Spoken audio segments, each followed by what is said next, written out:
NgokukaMathewu 16.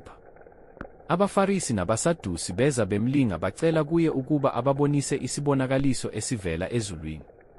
Kepha waphendula, wathi kubo, kusihlwa nithi, loba lisile, lokhu izulu libhejile, kuthi kusasa nithi, namuhla liza kuphendula, ngokuba libhejile, liguqubele.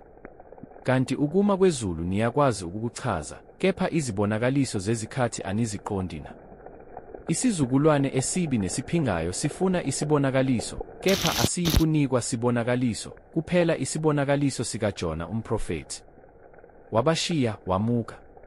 Sebefike phesheya, abafundi bakhe babekhohliwe ukuphatha izinkwa. UJesu wayesethi kubo, anobheka nixwaye imvubelo yabaFarisi nabaSadusi. Baphendulana bodwa, bathi, kungokuba singaphathanga izinkwa. Kepha ekwazi lokho uJesu wathi, nina bokukholwa okuncane, yini ukuba niphendulane nodwa ngokuthi kungokuba ningenazinkwa? Anikaqondi yini, futhi anizikhumbuli izinkwa eziyisihlanu zezinkulungwane eziyisihlanu nokuthi nabutha iziqabetho ezingaki na? Nezinkwa eziyisikhombisa zezinkulungwane ezine nokuthi nabutha amaqoma amangaki na? Aniqondi ngani ukuthi bengingakhulumi kini ngesinkwa? Kepha xwayani imvubelo yabaFarisi nabaSadusi. Khona baqonda ukuthi kashongo ukuba baxwaye imvubelo yezinkwa kepha isifundiso sabaFarisi nabaSadusi.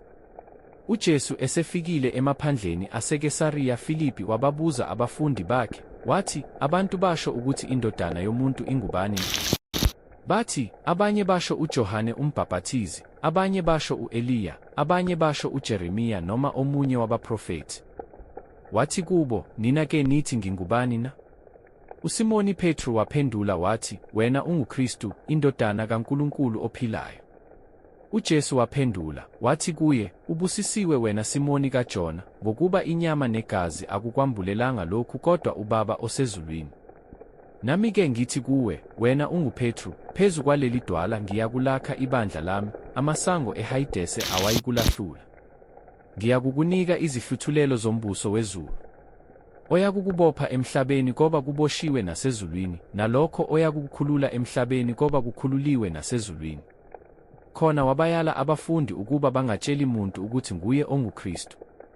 Kusukela kuleso sikhathi uJesu waqala ukubonisa abafundi bakhe ukuba umelwe ukuya eJerusalema, ahlushwe ngokuningi ngamalunga nangabapristi abakhulu nababhali, abulawe, kepha avuswe ngosuku lwesithathu.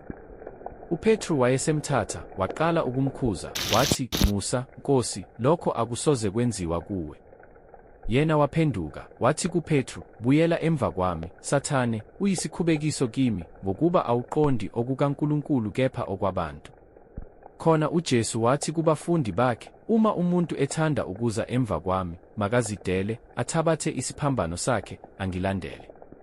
Ngokuba yilowo nalowo othanda ukusindisa ukuphila kwakhe uyakulahlekelwa yikho, kepha olahlekelwa ngukuphila kwakhe ngenxa yami uyakufumana.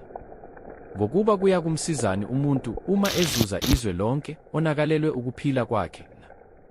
Yingabe uyakukhiphani umuntu kube yisihlengo sokuphila kwakhe na? Ngokuba indodana yomuntu iyakuza ngenkazimulo kayise kanye nezingelosi zayo, khona-ke iyakuvuza yilowo nalowo ngesenzo sakhe. Ngiqinisile ngithi kini, bakhona abanye kwabemi lapha abangayikuzwa ngempela ukufa, baze bayibone indodana yomuntu iza embusweni wayo.